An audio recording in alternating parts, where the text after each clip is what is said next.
अब तक तो सबको पता चल ही गया होगा कि भाई साहब सुप्रीम कोर्ट का री नीट के ऊपर क्या फैसला आया है। आप सबको बहुत ही दुख के साथ बताना पड़ रहा है कि भाई साहब जो री नीट का अपने पास मुद्दा था उसको सुप्रीम कोर्ट ने आज खारिज कर दिया है। खारिज इन द सेंस बोला तो उन्होंने साफ बोल दिया है कि नो री नीट 2024। कहने का मतलब जो री नीट का मुद्दा उठ रहा था सुप्रीम कोर्ट में वो कहीं ना कहीं पूरा का पूरा पूरी तरीके से खारिज कर दिया गया है। क्यों?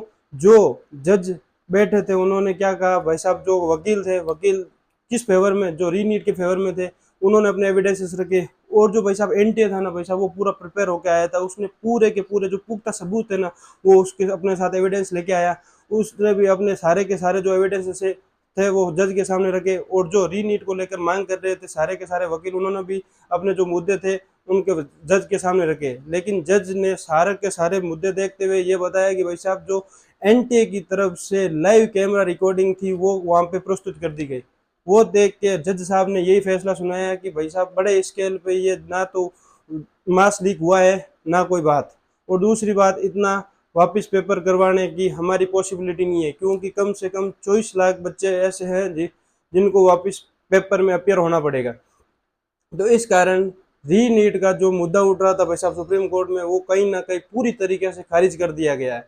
और एक आपको पता हो तो जो फिजिक्स का क्वेश्चन था उसमें स्टेटमेंट बेस्ड क्वेश्चन था, उसमें फर्स्ट और सेकंड क्वेश्चन सही है गलत है उसके ऊपर भी आज सुप्रीम कोर्ट ने बहुत ही बड़ा फैसला लेते हुए फैसला सुनाया। वो फैसला ये था कि भाई साहब जो आईआईटी दिल्ली के 3 प्रोफेसर, आईआईटी दिल्ली के जो 3 प्रोफेसर चुने गए थे उन्होंने यही आंसर निकाल के दिया कि भाई साहब जो फर्स्ट स्टेटमेंट था वो तो सही है और जो दूसरा स्टेटमेंट है वो गलत है।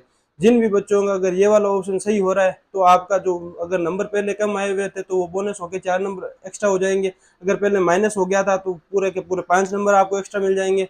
और उससे बड़ा अपडेट कोई नहीं मिला भाई साहब सुप्रीम कोर्ट की तरफ से। ये दो ही बहुत बड़े अपडेट मिले हैं उनको कि एक तो री नीट नहीं होगा और दूसरा वो कि भाई साहब जो फिजिक्स का इक्वेशन था उसका जो क्वेश्चन का आंसर है वो ये माना जाएगा कि फर्स्ट ऑप्शन तो करेक्ट है और सेकंड ऑप्शन है गलत है। मतलब दो स्टेटमेंट आते हैं ना, स्टेटमेंट फर्स्ट और स्टेटमेंट सेकंड, स्टेटमेंट फर्स्ट और स्टेटमेंट सेकंड, इसमें स्टेटमेंट फर्स्ट को सही माना है और स्टेटमेंट सेकंड को गलत माना है।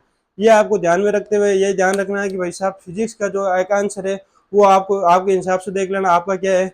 और इससे बड़ा अपडेट आज की जो लाइव मीटिंग थी सुप्रीम कोर्ट में उसमें कोई नहीं आया। आगे जो भी अपडेट आता है हम आपके साथ लाइव आके आपको रूबरू करवा देंगे। बहुत बहुत धन्यवाद साहब।